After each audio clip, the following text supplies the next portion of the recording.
Thank you, sir. Good morning.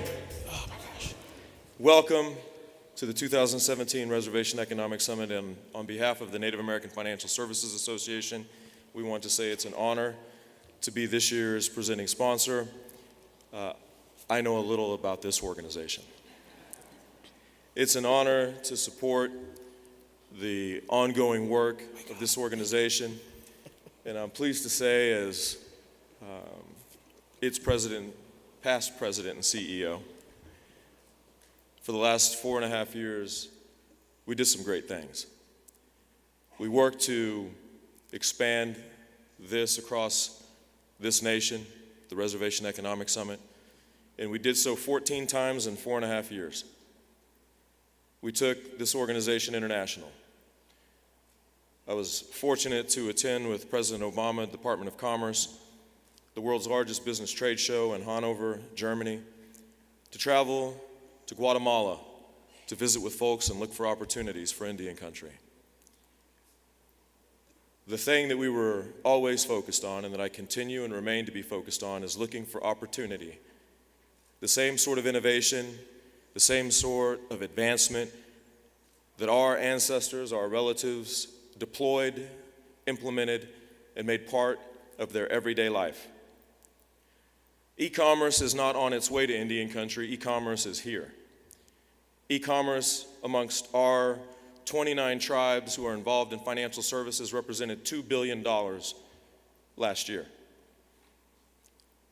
It's hard in Indian country to find something with billions next to it. It is incredibly hard.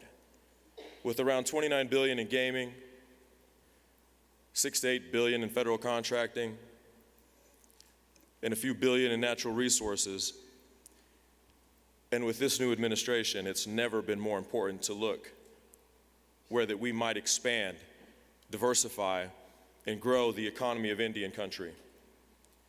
We have to continue to look at the possibilities.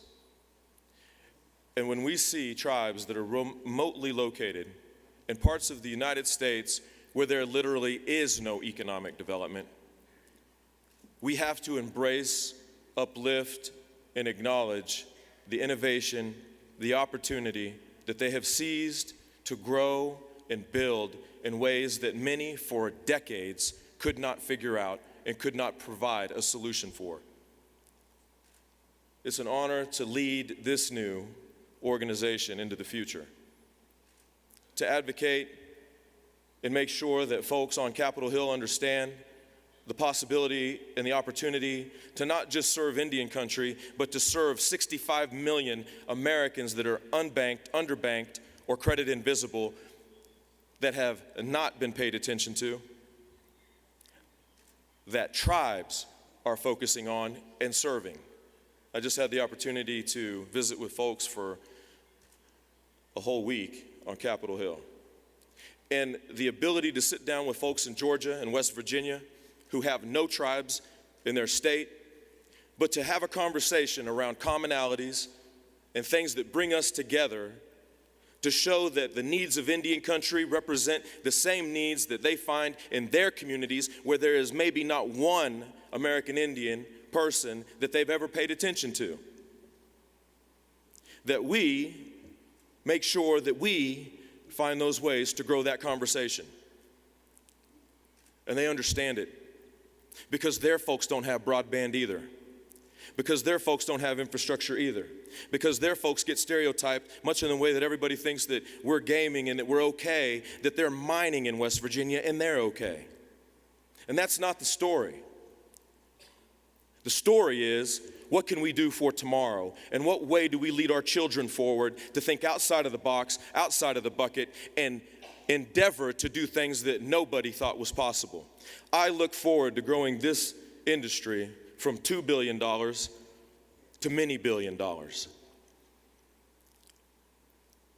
The United States Department of the Treasury cited a report just last year that indicates their study shows that this total aggregate industry will grow to $1 trillion by the year 2050. Indian country with regards to online installment lending represents 10% of that. That's the kind of future, that's the kind of innovation that we need to make sure that our people embrace now and into the future. I am going to keep my remarks here short, but I want to say thank you to every one of you who have supported this organization. Those of you who are here that have supported me for decades, thank you. And I want to say thank you to someone that's incredibly special in my life. That last July, when I realized that this chapter in my life was going to come to a close, that I couldn't think of another person I'd rather be in business with. And that is my wife, Carmen Davis, the mother of our 3 children. Thank you. And it's a privilege to be your husband, to be your life partner. I hope every one of you understands that kind of support and that kind of person in your life. So with that, I'm excited about the future. Thank you. DavisStrategyGroup.com is also one of the great things that we're doing. I want to thank the board of the Native American Financial Services Association for being out there on the front lines and fighting for Indian country's future and economic development. And I want to say that right next door, right after this general session is over, I'll finish my remarks. So come on over if you'd like to hear a little bit more. Be more than happy to meet all you that I don't know. And I just want to say thank you. Here this week, think outside of the box, grow your network, endeavor to do things that nobody thought ever before were possible, and be that representation through your actions of everything that it is that we want future generations to be in Indian country.